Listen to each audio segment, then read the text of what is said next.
विशेषतः थोड्या बहुत प्रमाणात परिवारात काही प्रमाणात काही गोष्टीवर काही मुद्द्यावर काही प्रश्न आहेत, ते सर्व प्रेमाने सामोपचाराने समन्वयाने त्यांना भेटून समजून घेऊन सोडवण्याचा आमचा प्रयत्न आहे आणि ते प्रश्न सोडण्यात आम्ही यशस्वी होऊ असं मला वाटतं.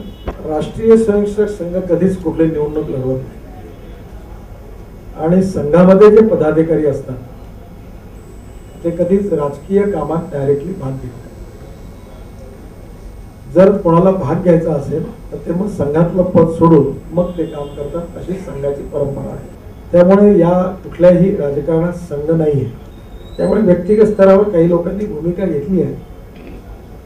ज्यांनी घेतली आहे त्यांनी पण आजपर्यंत गोव्याकरता संघाकरता सामाजिक क्षेत्रात चांगलं काम केलेलं आहे. त्यांच्याबद्दल आम्हाला सन्मान आहे आणि आजपर्यंत आमच्या पक्षाची संघ स्वयंसेवक म्हणून मी जे संघात शिकलो ती परंपरा राहिली आहे. अनेक गोष्टी मनासारख्या होतात, कधी मनासारख्या होत नाही. तरी स्वयंसेवक आणि कार्यकर्ते जी भूमिका असतात ती मांडतात, पण त्याप्रमाणे काम करतात. तरी देखील या ठिकाणी काही जणांच्या मनात काही पॉलिसीबद्दल काही मतभिन्नता आहे, परंतु ते आमचेच लोक आहेत आणि त्यांच्याशी निश्चितपणे आम्ही चर्चा करू आणि त्यातून मार्ग काढू. परंतु आजपर्यंत पक्षाचा आणि संघाच्या विचाराच्या आजपर्यंत तुम्हाला माहिती असेल की बलराज मधोकांपासून तर अनेक मोठ्या मोठ्या लोकांनी, काही वेळा संघातल्या काही लोकांनी अशी भूमिका घेतली आहे. पण इतिहास हाच आहे की सर्वसामान्य स्वयंसेवक आणि कार्यकर्ते किती मोठा माणूस असला तरी नेहमी संघटनेच्या बरोबर राहतात आणि त्याचा कुठलाच परिणाम दिसत नाही, असंच आजपर्यंतचा इतिहास राहिलेला आहे. त्याचबरोबर युती अलायन्स जी आहे त्या बाबतीत कुठली अडचण वाटत नाही आणि निश्चितपणे अलायन्स पण आमची निश्चितपणे होईल. मी आजच अशी सूचना मुख्यमंत्र्यांना आणि मनोहर पर्रिकरांनी पण केली आहे, दिल्लीला भेटणार आहे की मनोहर पर्रिकर आणि लक्ष्मीकांतजींच्या नेतृत्वाखाली आमच्या पक्षाचे अध्यक्ष महाराष्ट्रवादी गोमंतक पार्टीशी चर्चा करतील आणि त्यांच्या लेवलवर युतीचा निर्णय अंतिम टप्प्यातून फायनल होईल असा मला विश्वास आहे. जेव्हा दोन पक्षामध्ये युती होते तेव्हा स्वाभाविक दोघांच्या मागण्या असतातच, कोणी जास्त मागत असतात, चर्चा होत असते, हे स्वाभाविक आहे. त्यामुळे आमचा आणि त्यांच्यात कुठल्याही प्रकारचे मतभेद नाही आहे, आम्ही मिळून लढणार आहे.